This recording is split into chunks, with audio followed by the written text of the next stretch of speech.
আমার প্রবাসী ভাই অনেক আতঙ্কের মধ্যে আছে, আমাকে বলতেছে ভাই না জানি কি জানি হয়, আজকে এত বছর পরে আসলাম কিন্তু পরিবারে কেউ জানে না, আমার বউ ছেলে মেয়ে ওয়াইফ কেউ জানে না। আমি ভাই চিন্তা করেন, ইনশাল্লাহ এটা একটা সারপ্রাইজ। তো আসসালামু আলাইকুম, সবাই কেমন আছেন? আশা করছি সবাই ভালো আছেন, আলহামদুলিল্লাহ। নতুন আরেকটি ভিডিও নিয়ে হাজির হলাম আমি আমজাদ আপনাদের মাঝে। আশা করি ভিডিওটার সাথে থাকবেন, সম্পূর্ণ দেখবেন। তো ইতিমধ্যে দেখতে পারতেছেন আমি প্রবেশ করতেছি ঢাকা এয়ারপোর্টে। তো আজকে এত পরিমাণ বৃষ্টি হচ্ছে তা বলার বাহিরে। তো আজকে আমার এক সৌদির প্রবাসী ভাই আসছে, উনি অলরেডি ল্যান্ড করে ফেলছে, এখন 2 নম্বর টার্মিনাল অপেক্ষা করতেছে। তো এখন আমি প্রবেশ করতেছি 2 নম্বর টার্মিনাল দিকে। তো 2 নম্বর টার্মিনাল ভিতরে প্রবেশ করতে না করতে ভাইরে ভাই এত মানুষ দেখে পুরোই আমার মাথা নষ্ট। তো আমি যদি আপনাদেরকে একটু দেখাই, একটু লক্ষ্য করে দেখেন, মানে এমন একটা বাজে একটা অবস্থা দেখেন, মানে প্রবাসী যাত্রীকে কি খুঁজবো, মানুষের কারণে প্রবাসী যাত্রীদেরকে কোনো প্রকার খুঁজে পাচ্ছি না। তো এক পর্যায়ে আমার প্রবাসী যাত্রীকে খুঁজতে খুঁজতে আমি এক পর্যায়ে ক্লান্ত, অবশেষে আমার সেই কাঙ্ক্ষিত প্রবাসী ভাইকে দেখতে পাই। ভাই আসসালামু আলাইকুম। এত অস্থির হওয়ার কিছু নাই, ঠিক আছে?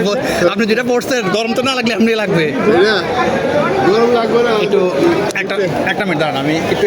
তো ইতিমধ্যে আপনারা যাকে দেখতে পেয়েছেন উনি আজকের কাঙ্ক্ষিত আমার সৌদি আরব প্রবাসী ভাই। তো ভাই বিগত 7 দিন আগে আমার সাথে যোগাযোগ করে, আজকে ফাইনালি 7 দিন পর ভাই ফাইনালি বাংলাদেশে আসে।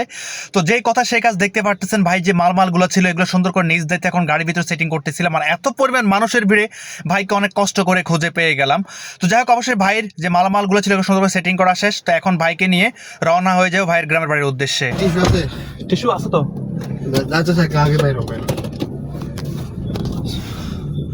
সকালে যে ফ্লাইটগুলো নামে বুঝছেন, সকালে একটু জাম বেশি থাকে। আমি এই 5 মিনিট হয়েছে ভিতরে গেছি যে টাকাটা চেঞ্জ করে নিয়েছি। চেঞ্জ করছেন? হ্যাঁ চেঞ্জ করছি।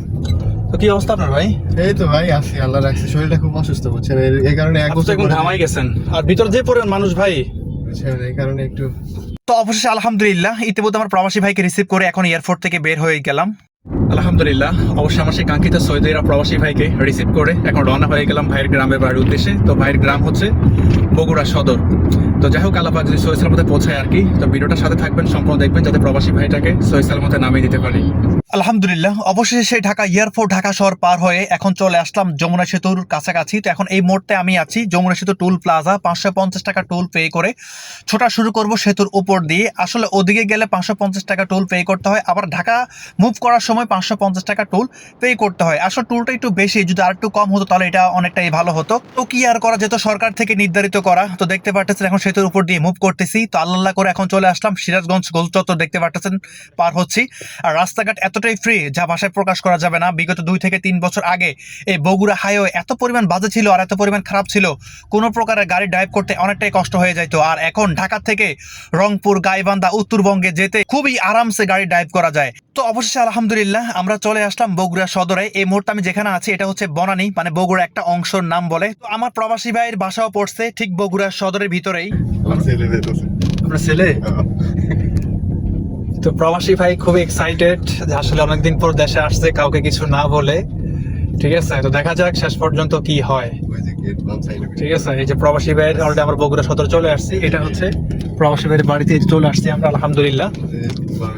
তো একবার গাড়িটা ঘুরে নিয়ে আসি। হ্যাঁ ঘুরে নিয়ে আসি। ইতিমধ্যে আপনারা হয়তো দেখতে পেয়েছেন প্রবাসী ভাইয়ের গন্তব্যে চলে আসলাম। আল্লাহ তাআলার কাছে লাখো কোটি শুকরিয়া যে আল্লাহ তাআলা ঢাকা এয়ারপোর্ট থেকে সৌদি আরব প্রবাসী ভাইকে রিসিভ করে বগুড়া সদরে পৌঁছে দিয়েছে। তো আমার প্রবাসী ভাই অনেক আতঙ্কের মধ্যে আছে, আমাকে বলতেছে ভাই না জানি কি জানি হয়, আজকে এত বছর পরে আসলাম কিন্তু পরিবারে কেউ জানে না, আমার বউ ছেলে মেয়ে ওয়াইফ কেউ জানে না। আমি ভাই চিন্তা করেন, ইনশাল্লাহ এটা একটা সারপ্রাইজ। তো আলহামদুলিল্লাহ অবশ্যই প্রবাসী ভাই যে মালগুলো ছিল এগুলো সুন্দর করে নিজ দায়িত্বে নামাই দিচ্ছি, দেখতে পারতেছেন। তো আমি মাঝখান দিয়ে একটা কথা বলি, আপনারা যারা আমার সাথে যোগাযোগ করতে চান অবশ্যই মেসেঞ্জারের মাধ্যমে ভয়েস SMS করবেন। আলহামদুলিল্লাহ অবশ্যই আমার সেই কাঙ্ক্ষিত সৌদি আরব প্রবাসী ভাইকে নিয়ে চলে আসলাম তার গ্রামের বাড়ি বগুড়া সদর। ভাই আপনি তো আসলেন, তো আপনি ঢাকা এয়ারপোর্ট থেকে এই পর্যন্ত কোনো প্রবলেম ফেস করছেন কি আমার সাথে? আমাদের প্রবাসী ভাইদের উদ্দেশ্যে, আপনাদের প্রবাসী ভাইদের উদ্দেশ্যে কিছু বলেন। আলহামদুলিল্লাহ আল্লাহর কাছে লাখো কোটি শুকরিয়া। আমজাদ ভাই সহি সালামত এয়ারপোর্ট থেকে বগুড়া পর্যন্ত আমাকে পৌঁছে দিয়েছে আলহামদুলিল্লাহ। তো আপনারা যারা এই যে প্রতারণার শিকার হন এই সেই নানান কথা, তো আসলে এরকম ভালো মানুষ পাওয়াটা অনেক কষ্টের ব্যাপার। ঠিক আছে, তো আপনারা চাইলে ওনাকে নিতে পারেন, যোগাযোগ করে নিয়ে আসতে পারেন। প্রবাসী ভাইরা আপনাদের এটাই বলি, আলহামদুলিল্লাহ সার্ভিস মিয়া মিয়া। তো যাই হোক, ইতিমধ্যে আমার সেই কাঙ্ক্ষিত সৌদি প্রবাসী ভাই কি বলছে শুনতে পেয়েছেন। তো আজকে ভিডিওটা এই পর্যন্ত, যদি ভালো লাগে অবশ্যই শেয়ার করে দিবেন।